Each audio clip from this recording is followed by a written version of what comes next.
You ever finish your day and just feel done? Like not just tired, but mentally, emotionally, and physically drained, as if someone unplugged your brain and forgot to charge it overnight. You get home and all you can do is collapse. Maybe you scroll your phone for hours. Maybe you sit in silence, staring at the wall like a character in a sad movie. Maybe you tell yourself you'll do something productive, but before you know it, boom, it's bedtime and you've got nothing left for yourself. It's frustrating, right?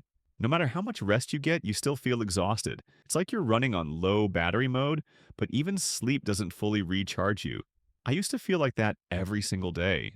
The weight of exhaustion was a constant companion, dragging me down even when I hadn't done anything particularly strenuous. It was a pervasive sense of being on all the time, even when I was supposedly resting. My evenings weren't about unwinding, they were about enduring. I'd fall into a cycle of collapsing onto the couch, mindlessly scrolling, and then feeling guilty as the hours slipped away, only to repeat the same draining routine the next day. This wasn't living, it was just pushing through. But I finally figured out why, and more importantly, I found 7 simple changes that made me feel human again. If you're sick of feeling drained all the time, listen up because these might just change your life. These aren't complicated life hacks or expensive wellness retreats. They are small, intentional shifts in how I approach the end of my workday, and they made all the difference. 1. I created a fake commute. Commuting used to be the worst part of my day. The traffic, the crowded trains, the lost time. But then, when it was gone, I realized it actually served a purpose. That trip home, whether by car or public transport, it helped me switch modes. It was a physical and mental buffer zone. Work brain off, home brain on. It allowed for a gradual disengagement from the demands of the office and a gentle transition into my personal life. But now, with remote work or shorter commutes, work ends and suddenly, boom, I'm on the couch scrolling. Still stuck in work mode.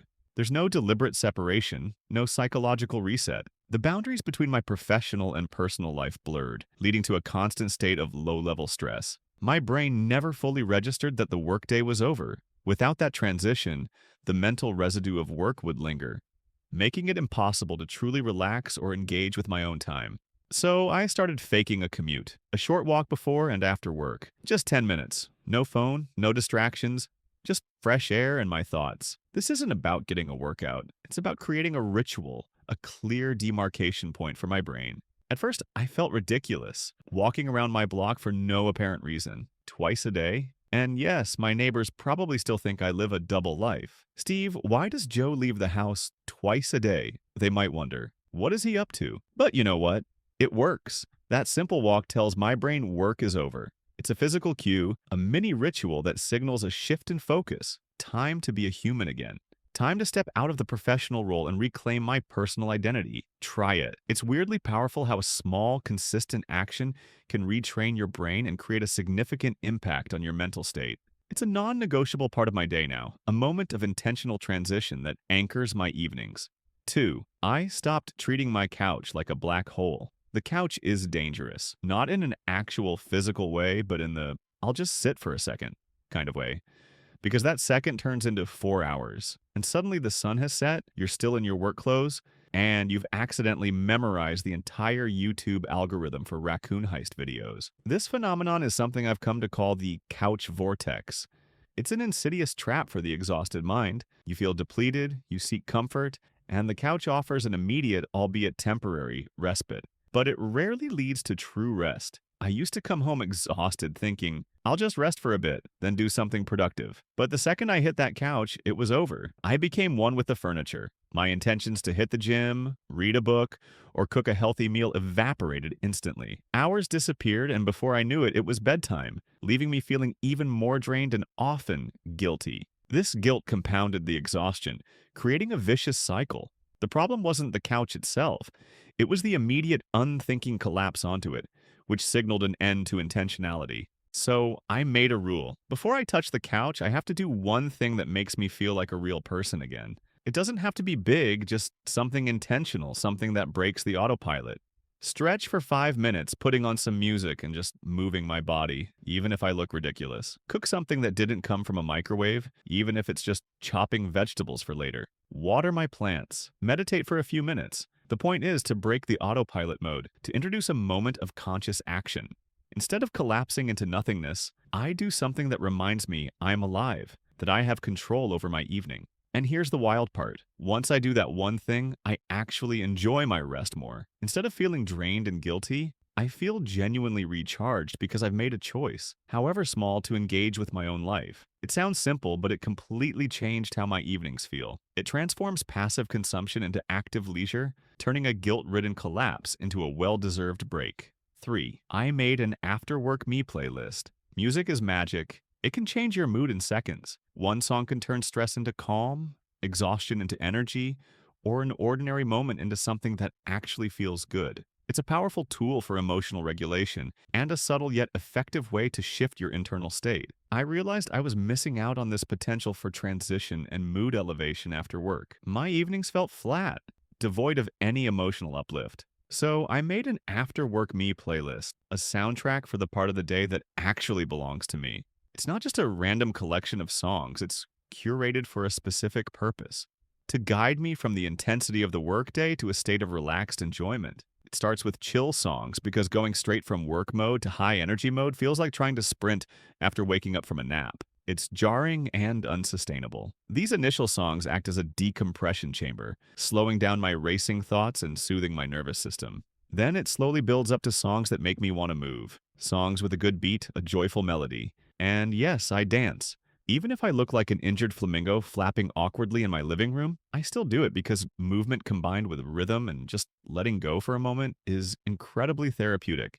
It actually helps to shake off the lingering tension of the day. It breaks up the monotony. It reminds me that my day isn't just work and exhaustion. There's something in it that feels fun, joyful, and completely mine. Find your after-work soundtrack. Play it every evening as you transition from work to personal time. Let it pull you out of autopilot mode and remind you that your time is yours, a sacred space for your own well-being. It works. The power of music to shape your emotional landscape is undeniable, and this simple habit leverages that power to your advantage. 4. I stopped giving work. My best energy for the longest time, work got the best version of me.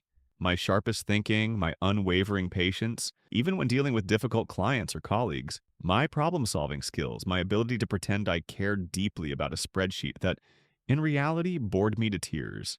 I poured every ounce of my mental and emotional energy into my job, believing that this was what was required to be a good employee or to succeed.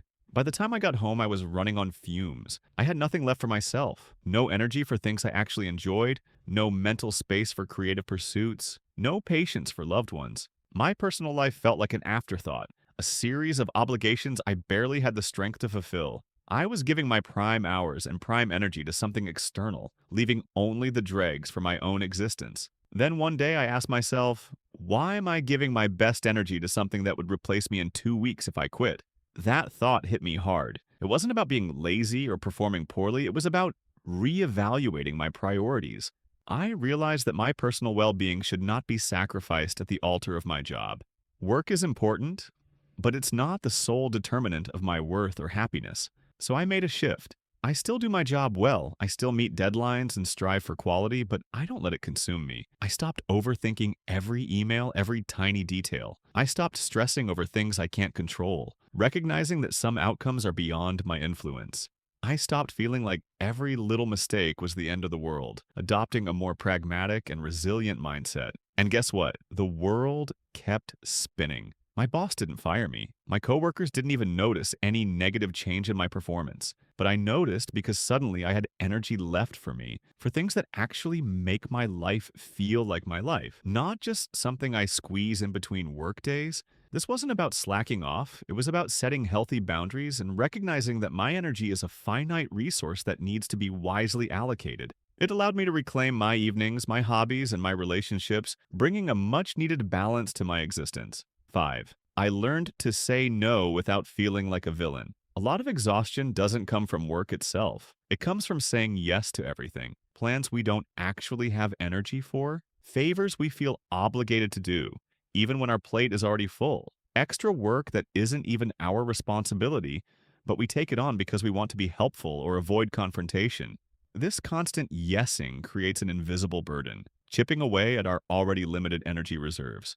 We say yes, then immediately regret it, but we still go through with it because saying no feels rude, selfish, like we're disappointing people. The fear of being perceived negatively, of letting others down, is a powerful motivator, often stronger than our own need for rest and recovery. This people-pleasing tendency leads to a relentless cycle of overcommitment and depletion. So I started saying no, but I learned to do it nicely. Instead of a blunt, sorry, I can't, which can sound abrupt, I say, that sounds great, but I'm keeping this evening for myself. Let's plan something soon. This approach is respectful, clear, and doesn't require over-explaining or fabricating excuses. It establishes a boundary without burning bridges. It prioritizes my well-being without making the other person feel dismissed. And here's the wild part. People don't even get mad. They just say, cool, let me know when you're free. They actually respect the boundary.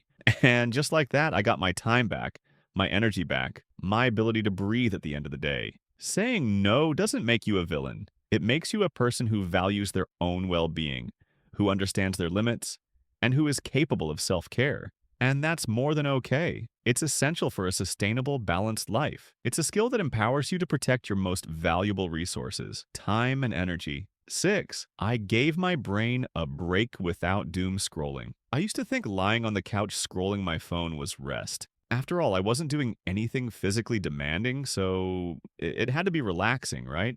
It was a default activity, a mindless way to pass the time when I felt too exhausted for anything else. But somehow, after an hour of scrolling, I didn't feel rested. I felt more tired, my eyes strained, my mind cluttered, and often a vague sense of unease or inadequacy. That's because doom scrolling isn't rest. It's just swapping one kind of brain overload for another. Work emails and deadlines get replaced with an onslaught of news notifications, social media drama, and a never-ending stream of random information I didn't ask for. My brain was still actively processing, reacting, and consuming, just in a different, often less productive way. It's a form of passive consumption that tricks your brain into thinking it's relaxing, but it's actually contributing to mental fatigue. So I started replacing it with actual rest, intentional pauses that truly allowed my brain to disengage and recover.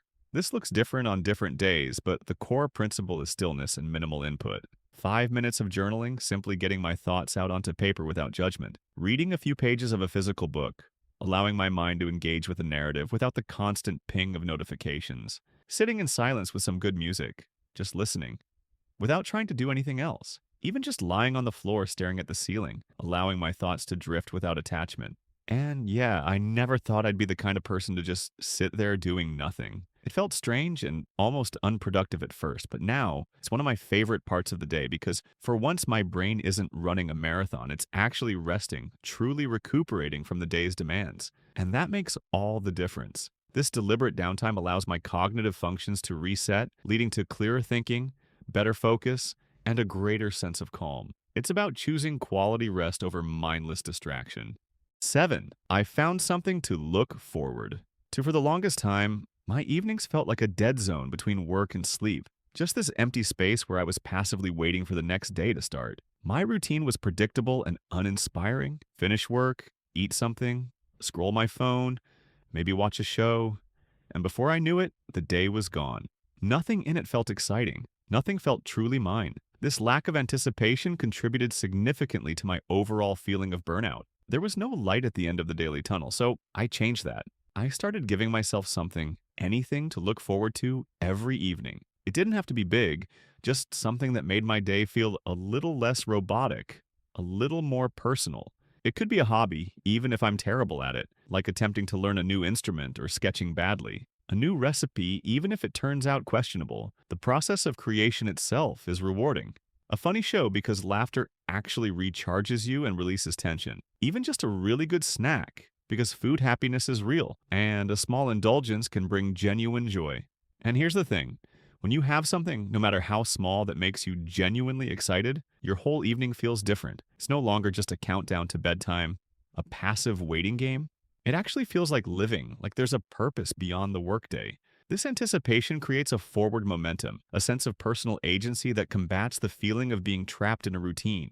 It infuses joy and meaning into the hours that are truly yours. Reclaiming your evenings, reclaiming yourself. If you're always exhausted after work, it's not just because you're busy, it's because you're not recharging the right way. For the longest time, I thought exhaustion was just part of being an adult. That feeling drained after work was normal. that all I could do was push through it until the weekend where I'd rest just enough to survive another week. But that's not living, that's enduring. That's merely existing on the fringes of your own potential. The truth is, rest isn't just about doing nothing, it's about doing the right things that actually help you recover. Lying on the couch and scrolling your phone for hours isn't rest. It's just numbing yourself, a temporary escape that doesn't replenish your energy reserves. It doesn't give you energy. It just burns time until you have to do it all over again. True rest is active, it's restorative, it's intentional. Your time after work belongs to you. It's not just the leftovers of your day, it's the part that actually matters. The part where you get to be you, not just an employee, a worker, or someone checking things off a to-do list. It's the space where your personality can flourish, where your interests can be pursued, and where you can connect with the people and activities that genuinely fulfill you. So don't wait for the weekend to start feeling alive again.